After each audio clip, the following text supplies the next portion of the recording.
Well, it doesn't matter what level of Football Manager you're playing.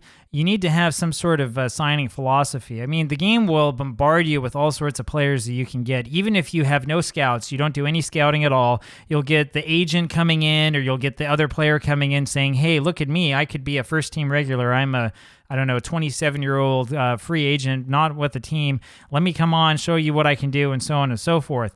When I first started playing Football Manager years ago, this was very, very confusing to me, and I started just signing guys almost at random, and we ended up with a lot of players that we never used, and it didn't go so well.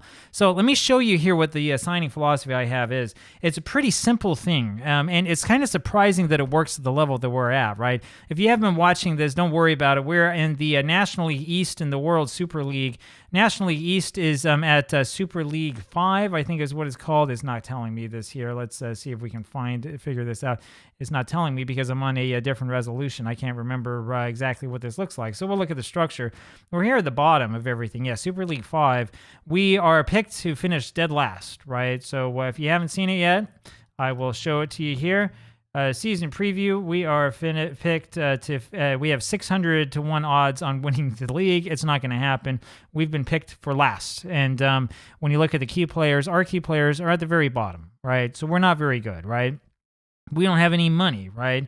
We do have money in the overall balance now because we just won the first round of this huge FA Cup against Sheffield, which was a great victory against a rival. But as you can see, we have no transfer budget, and we have no wage budget, and we have no scouting budget, right? Go over to the scouting tab. We're doing no scouting, right? We do have scouts. We do pay them because we'll need them eventually.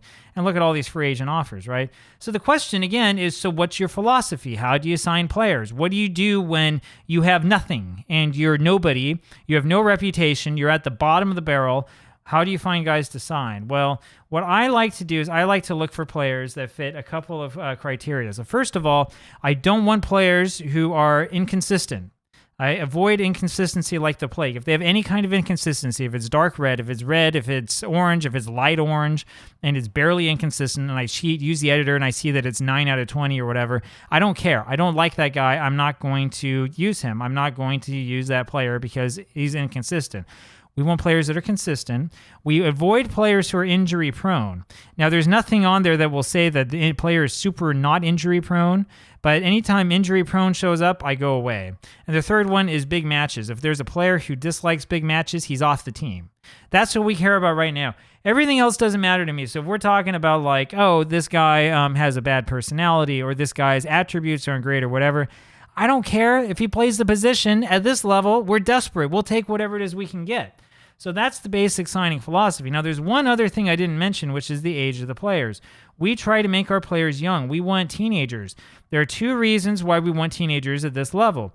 Reason number 1 is because we need a good team in the future. The best way to have a good team in the future, not just today, is to sign young players. Reason number 2 is because they're cheap. Right? We want players who are cheap. I don't have a whole bunch of money to pay big wages, right? Look at this wage budget here, right? All these guys are on non-contract. They're on non-wage or whatever. It's just game by game. The reason why we do it that way is because we can't afford them because we have no wage budget, right? So because of that, we need to get a bunch of young players, a bunch of teenagers. We're not going to run out there and sign Messi at age 42 or whatever he is, right? We're not going to do that. It doesn't matter even if he'd be willing to come play for us because we don't have the money to do so.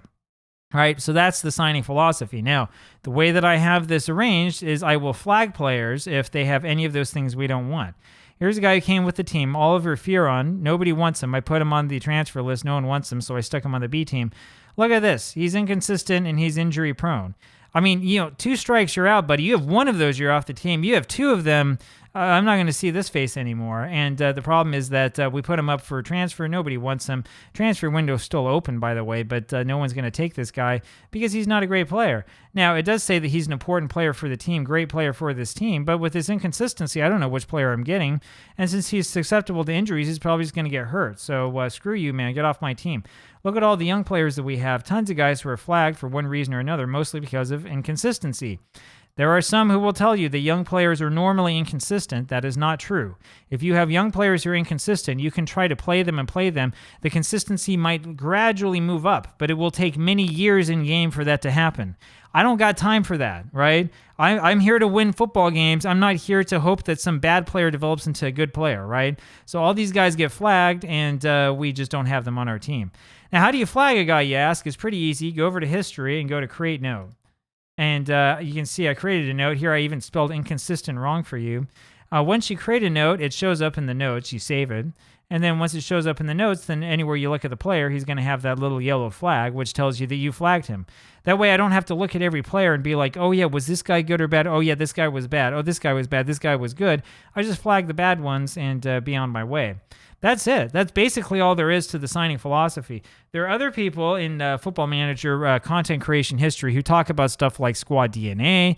They'll talk about like what type of attributes you need for certain positions and all sorts of stuff like that. It's valid. I'm not going to tell you they're wrong. They're right. But when you're managing Hallam and you have no money and you have no reputation, you take what you can get.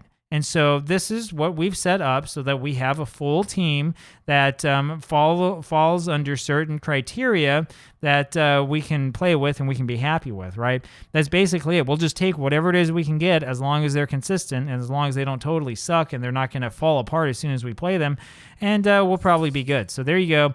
That's my philosophy when it comes to scouting and signing players when we have no money. And that's about it for now. I'll talk with you again tomorrow. Bye.